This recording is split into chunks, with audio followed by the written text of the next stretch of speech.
So ரெகுலராக plastic, synthetic material, artificial material நம்ம use பண்ணிகிட்ருக்கோன்னு வச்சுக்கோங்களேன். இன்றைக்கி இல்லைங்க, என்னைக்காவது ஒரு நாள் ஏதாவது ஒரு விஷயத்தில் நம்மளுக்கு பாடிக்கு டீமெரிட்ஸை தான் அது ப்ரொடியூஸ் பண்ணணும்னு ஃபஸ்ட்டு தெரிஞ்சுக்கோங்க.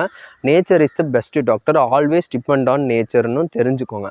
ஸோ இப்போ இன்றைக்கி வந்து ஒரு கட்டு வருது, இல்லை ஒரு ப்ளீடிங் ஏற்படுது அப்படின்னா உடனே கடைக்கு போயிட்டு ஒரு பேண்டேஜ் வாங்கி நம்ம ஒட்டிடுவோம். ஸோ அந்த பேண்டேஜில் என்ன இருக்குது, என்ன யூஸ் பண்ணியிருக்காங்க எதுவுமே தெரியாது. ஸோ அதில் வந்து ஃபாரெவர் கெமிக்கல்ஸ்ன்னு சொல்லக்கூடிய பாலிஃப்ளோரோ ஆல்கலைன் சப்ஸ்டன்சஸ் வந்து யூஸ் பண்ணுவாங்க. ஸோ இது வந்து ஒரு வாட்டரை உள்ளே வரவிடாது, உள்ளே இருக்கிற ஸ்கின்ல இருக்கிற ஏரம் கூட வெளில போக விடாது. ஸோ அதை அப்படியே வந்து பிளாஸ்ட் பண்ணிடும். ஸோ இது வந்து நிறைய டீமெரிட்ஸை வந்து காஸ் பண்ணுது. Like cancer, liver damage, heart and kidney ஃபெயிலியரை வந்து ப்ரொடியூஸ் பண்ணும் லாங் டேர்மாக யூஸ் பண்ணும்போது. ஸோ அதுக்கு பதிலாக ஒரு மஞ்சள் அந்த இடத்துல வச்சா கூடமே அந்த ப்ளீடிங் வந்து கண்ட்ரோல் ஆகும்னு தெரிஞ்சுக்கோங்க. Because it's has anti inflammatory, antiseptic effect. So மஞ்சள் வைங்க, பேண்டேஜ் வந்து யூஸ் பண்ணாதீங்க. வீடியோ யூஸ்ஃபுல்லாக இருந்தால் லைக் பண்ணுங்கள், ஷேர் பண்ணுங்கள்.